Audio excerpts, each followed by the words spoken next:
कामयाबी में अहंकार और नाकामयाबी में निराशा। अगर इन दो भावों से इंसान अपने जीवन को सुरक्षित कर लेता है तो वो अपने जीवन में अभूतपूर्व वृद्धि कर सकता है, सांसारिक क्षेत्र में भी और आध्यात्मिक क्षेत्र में भी। जब भी कोई इंसान कामयाब होता है तो धीरे धीरे जाने या अनजाने उसके अंदर अहंकार प्रवेश करने लगता है। कई बार वो अहंकार इतना विराट होता है कि वो सभी को दिख जाता है और कभी इतना सूक्ष्म होता है कि वो दिखाई नहीं देता, लेकिन फिर भी वो मौजूद रहता है। और ऐसे ही जब कोई आदमी नाकामयाब होता है तो उसे निराशा, उदासी और दुख घेर लेते हैं, जिससे वो आदमी नाउम्मीद हो जाता है। उसके पास कोई आशा की किरण नहीं होती और इसी वजह से वो नई शुरुआत करने से हिचकिचाता है। अगर कोई आपको ऐसा मंत्र मिल जाए जो कामयाबी में आपके अहंकार और नाकामयाबी में आपकी निराशा को दूर कर सके, तो आप खुद सोचिए कि क्या कोई भी बाधा आपको कामयाब होने से रोक सकती है? नहीं रोक सकती। आज की जो मैं आपको कहानी सुनाने वाला हूँ, उस कहानी में आपको एक ऐसा मंत्र मिलेगा जो इन दोनों समस्याओं का निवारण कर देगा। इससे पहले कि आप इस कहानी में खो जाएं, इस चैनल को सब्सक्राइब जरूर कर लें। तो चलिए कहानी शुरू करते हैं। एक बार की बात है, मगध राज्य का एक बहुत ही प्रसिद्ध सम्राट हुआ करता था। वो बहुत से राज्यों पर शासन करता था, बहुत ही प्रतिभाशाली सम्राट था और उनकी प्रजा उनसे बेहद खुश थी। कोई भी इंसान उनके बारे में कोई बुरी बात नहीं बोलता था। लेकिन अपनी जिम्मेदारियों का निर्वाह करते हुए सम्राट को अपने लिए कुछ समय ही नहीं मिलता था। वो हमेशा अपने राज्य की समस्याओं को सुलझाने में लगा रहता, जिससे वो अपनी आध्यात्मिक उन्नति नहीं कर पा रहा था। और वो सम्राट इस बात को लेकर परेशान था, क्योंकि कहीं ना कहीं उसे इस जीवन की निरर्थकता का आभास था। उसे पता था कि जीवन में कुछ भी कर लो, कुछ भी पाने या खोने जैसा नहीं रहता। आखिर में तो मौत सब कुछ खत्म कर देती है। इसीलिए उसने एक दिन अपने मंत्रियों और अपने राज्य के सभी विद्वानों की एक सभा बुलाई। दरबार में सब लोग बैठे हुए थे और सम्राट अपनी राजगद्दी पर बैठे हुए थे। सम्राट ने सभी को संबोधित करते हुए कहा कि सभी सभासद जरा हमारी बात पर गौर फरमाएं। देखिए, हम अपनी जिम्मेदारियां पूरे तरीके से निभा रहे हैं, लेकिन इन जिम्मेदारियों का निर्वाह करते हुए एक समस्या पैदा हो गई है। हमारे पास बिल्कुल भी वक्त नहीं बचता है कि हम शास्त्र पढ़ें, उपनिषद पढ़ें और बड़े बड़े ग्रंथ पढ़ें। मैं आप सभी विद्वानों से एक विनती करता हूँ, आप मुझे कोई एक पंक्ति का ऐसा सूत्र बता दें जिसमें सारे शास्त्र, सारे उपनिषद और सारे मोटे मोटे ग्रंथ उसमें समाहित हो जाए, जिससे मुझे उन ग्रंथों के मूल, उन ग्रंथों के ज्ञान का भी पता चल जाए और मुझे अपना वक्त उन ग्रंथों को पढ़ने में भी ना बिताना पड़े। और जो भी विद्वान वो सूत्र मुझे बता देगा, मैं उसे मुंह मांगी कीमत दूंगा। राजा ने वो सूत्र ढूंढने के लिए अपने मंत्रियों को एक सप्ताह का वक्त दिया। सभी मंत्री, सभी विद्वान मोटे मोटे ग्रंथ लेकर बैठ गए और उनमें से ऐसा सूत्र ढूंढने की कोशिश करने लगे जिसमें सभी ग्रंथ समाहित हो जाएं। बहुत प्रयास करने के बाद भी किसी विद्वान को ऐसा सूत्र नहीं मिला जो जीवन के सारे सार को एक पंक्ति में समेट ले। आखिरकार एक सप्ताह के बाद निराश होकर वो सभी सम्राट को कहते हैं कि महाराज, हमने बहुत कोशिश की, सारे ग्रंथ छान मारे, सारे शास्त्र पढ़ डाले, लेकिन हमें ऐसा कोई सूत्र नहीं मिला जो एक पंक्ति में सारा सार समेट ले। आप खुद ही सोचिए कि एक पंक्ति में इतने मोटे मोटे ग्रंथ कैसे समा सकते हैं। इस पर सम्राट ने कहा कि कोई ना कोई रास्ता तो निकालना ही पड़ेगा। अगर तुमसे नहीं हो पा रहा तो किसी ऐसे आदमी के बारे में बताओ जो मेरी समस्या को हल कर सके। तभी एक मंत्री बोला कि महाराज, हमारे पड़ोसी राज्य में एक बहुत ऊंचे हुए संत रहते हैं। मैं यकीन से तो नहीं कह सकता, लेकिन शायद आपकी समस्या को सुलझा सकते हैं। आप एक बार उनसे भेंट जरूर करें। ये सुनकर सम्राट अगले दिन ही अपने कुछ सैनिकों और अपने घोड़ों को लेकर उस संत के पास पहुंच जाते हैं। संत के पास पहुंचकर वो उन्हें सारी समस्या बताते हैं। उसकी समस्या सुनने के बाद वो संत कहते हैं कि राजन, मेरे पास भी ऐसा कोई सूत्र तो नहीं है, ना ही मैंने कभी इसके बारे में विचार किया, लेकिन मेरे गुरु ने मुझे एक अंगूठी दी थी। ये अंगूठी जो तुम मेरी उंगली में देख रहे हो, ये मेरे गुरु की भेंट की हुई है। मेरे गुरु ने इसे देते वक्त मुझसे कहा था कि इस अंगूठी के पत्थर के नीचे 2 पर्चियां हैं जिनमें एक एक मंत्र लिखा हुआ है। एक पर्ची हरे रंग की है और दूसरी पर्ची नीले रंग की है। और मेरे गुरु ने ये पर्चियां मुझे देते हुए कहा था कि जब भी तुम्हारे जीवन में बुरे से बुरा समय आए, जब तुम्हें लगे कि सब कुछ खत्म हो चुका और अब तो जीने जैसा कुछ बचा ही नहीं, तब तुम उस हरी पर्ची को खोल कर देखना। उसमें तुम्हें एक ऐसा मंत्र मिलेगा जो तुम्हें उस परिस्थिति से बाहर निकाल देगा। और दूसरी पर्ची तुम तब खोलना जब तुम अपने जीवन में सब कुछ हासिल कर लो, जब तुम्हें लगे कि जीवन में मैंने सब कुछ पा लिया, अब तो पाने जैसा कुछ रहा ही नहीं, तब तुम वो नीली पर्ची खोलना। इसके बाद उस संत ने कहा कि मुझे तो अपने जीवन में इसकी जरूरत ही नहीं पड़ी, क्योंकि मेरे पास ऐसा वक्त ही नहीं आया कि मुझे ये पर्ची खोलकर देखने की जरूरत पड़े। इसीलिए ये पर्ची मैं तुम्हें भेंट कर देता हूँ। और ये कहते हुए उसने वो अंगूठी सम्राट को भेंट कर दी। सम्राट ने भी वो अंगूठी स्वीकार कर ली और अपने राज्य में वापस लौट आया। समय ऐसे ही चलता रहा। बहुत साल बीत गए। राज्य पूरी खुशहाली के साथ चल रहा था। अक्सर बीच-बीच में सम्राट के मन में उस अंगूठी को देखकर एक ख्याल आता था कि एक बार खोलकर देखता हूँ कि इसमें क्या मंत्र लिखा हुआ है। लेकिन वो उस संत की बात याद करके उन पर्चियों को नहीं देखता था।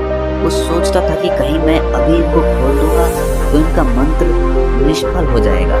इसीलिए उसने सामान्य परिस्थितियों में उन पर्चियों को नहीं खोला। लेकिन समय की एक खासियत होती है, वो हमेशा बदलता जरूर है। और इसी तरह एक दिन उनके राज्य पर पड़ोसी राज्य के राजा ने हमला कर दिया।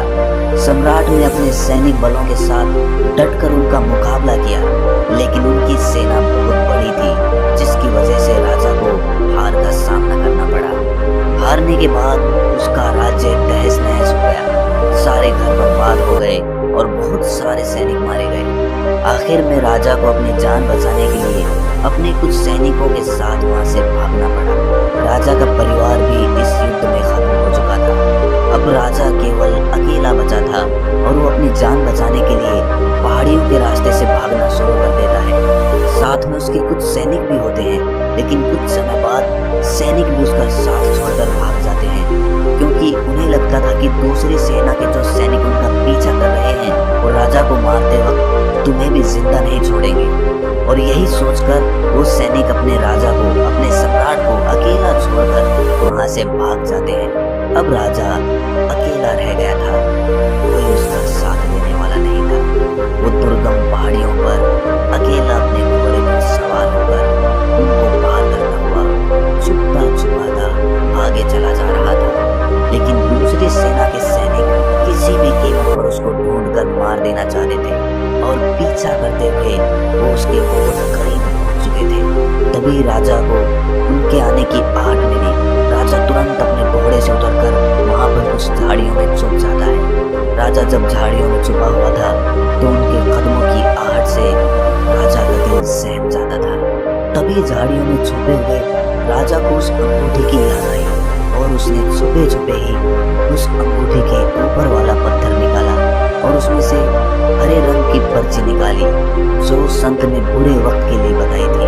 राजा ने वो पर्ची खोलकर पढ़ी और उसके बाद उसके चेहरे पर मंद मंद मुस्कान आने लगी।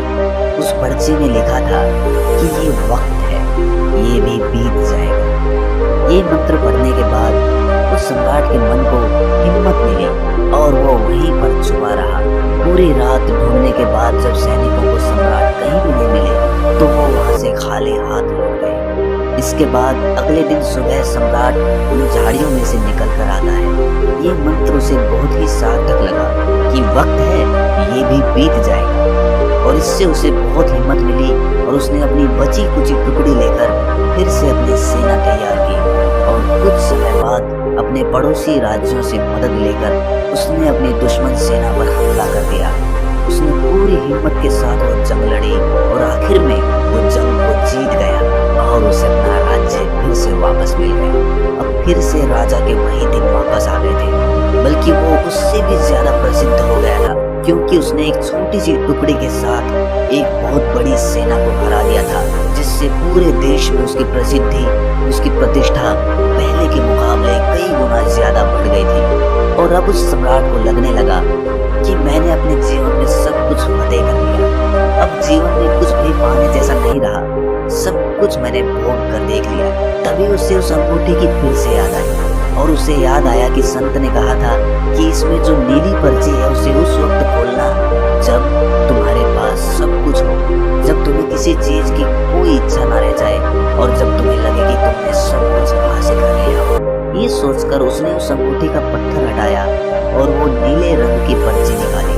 उसने वो पर्ची खोल कर देखी और देखने के बाद उसके चेहरे पर उदासी छा गई। ऐसा उस पर्ची में क्या लिखा था? उस पर्ची में लिखा था कि ये भी वक्त है और ये भी बीत जाएगा। कुछ देर उदास रहने के बाद वो सम्राट बहुत जोर जोर से हंसने लगता है, क्योंकि उन पर्चियों में उसे पूरे जीवन का सार मिल गया था। सारे ग्रंथों का ज्ञान उस पर्ची में समाहित था। मंत्र एक ही था कि ये भी वक्त है, बीत जाएगा। लेकिन यही सारी किताबों का, यही सारे शास्त्रों का और यही सारा ज्ञान है जो इस एक पंक्ति में समाहित है। ये भी वक्त है, बीत जाएगा। अक्सर हम जब नाकामयाब होते हैं, जब हमारा कोई काम सफल नहीं होता, तो हमारा मन घोर निराशा से भर जाता है। हमें कोई रास्ता नजर नहीं आता।